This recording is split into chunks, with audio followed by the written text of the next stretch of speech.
After you've spun enough vinyl, you come to notice that between copies there's a lot of variation in sound quality. It is true that no two records are the same, and records are only visually inspected when they're made. So when it comes to breaking the seal on that new mint vinyl, you are always playing lottery on how it will actually sound. Vinyl is made by multiple processes involving multiple people with all kinds of machinery and equipment.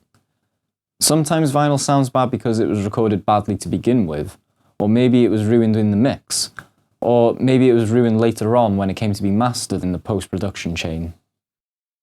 Maybe up to this point everyone did an incredible job, and for the digital format, this is all you will need, for the most part. But for vinyl, it has to go through complicated manufacturing processes even after that.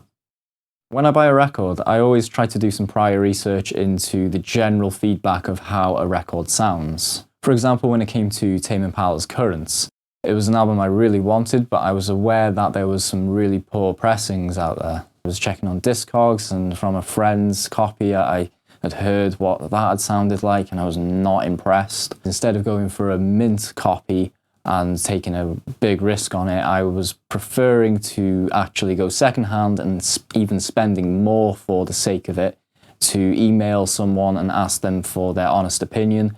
They were incentivized to be honest because of the feedback system, of course. He got back to me and said he gave it a spin and it sounded great. Voila, I now own a great copy of Currents, which is known to have quite a few issues on some copies.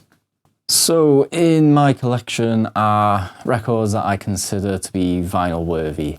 Given that vinyl works best when you are not moving the needle around every 5 minutes to skip a track, I reserve my vinyl collection only for albums that I know I can sit all the way through from front to back and I don't want to skip any tracks. Now, vinyl-worthy albums are a rare breed to me, and my wallet should be thankful. The vast majority of music out there isn't coming from a vinyl-worthy album. In that event, I will go out and seek 7-inch single releases if there is any. Failing that, I will make playlists based around those tracks. My plan is to go through my collection A to Z, and I will be reviewing my vinyl-worthy records. However, I'm actually going to go one step further and go through every artist's entire discography within reason, looking at you, Prince, and I will see if the vinyl pressings do the music justice. It's important to mention that your setup will have a big effect on the results you get in terms of sound quality. If you're using a cheapo setup, you know what I mean by that, then your results are vastly going to be different to mine. For my setup, I am using the Project Debut Carbon, using the 2M Autofon stylus. I've added on a Tonar Perspex matte, which is supposedly meant to help combat static. For my amp, I am using the Cambridge Audio Topaz AM10. It has a preamp built into it, and that's feeding into Klipsch 150M's speakers. Majority of records I find mint these days, they don't come with anti-static covers. Some do, however, most come with their own plastic or paper-based inner cover sleeves. These just generate lots of static, and I highly recommend using some anti-static inner sleeves. Put them inside of the originals. If it's like, you know, an inner with artwork, then, you know, it's nice to have them in where they're meant to be still. So static is a beast of its own. It'll be there one day and then the next it's gone, and then the next day it's back again. We do our best to fight it.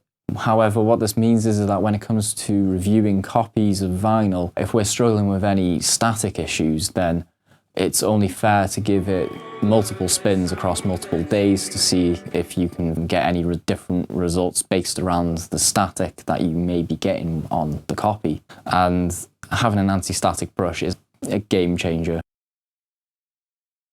And finally, listening to vinyl is best done with a good cleaning routine. Even with mint vinyl these days, I'm finding I'm opening them up and they're just covered in all kinds of dirt from the factory. I don't know what's going on recently, but it's happening a lot. I think they just need to get their shit together, basically.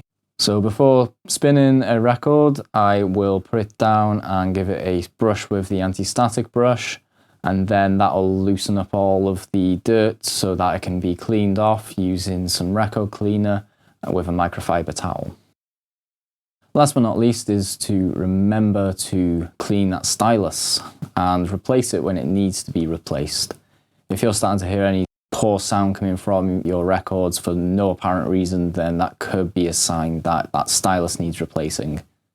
You don't want to ruin your records because of a bad stylus.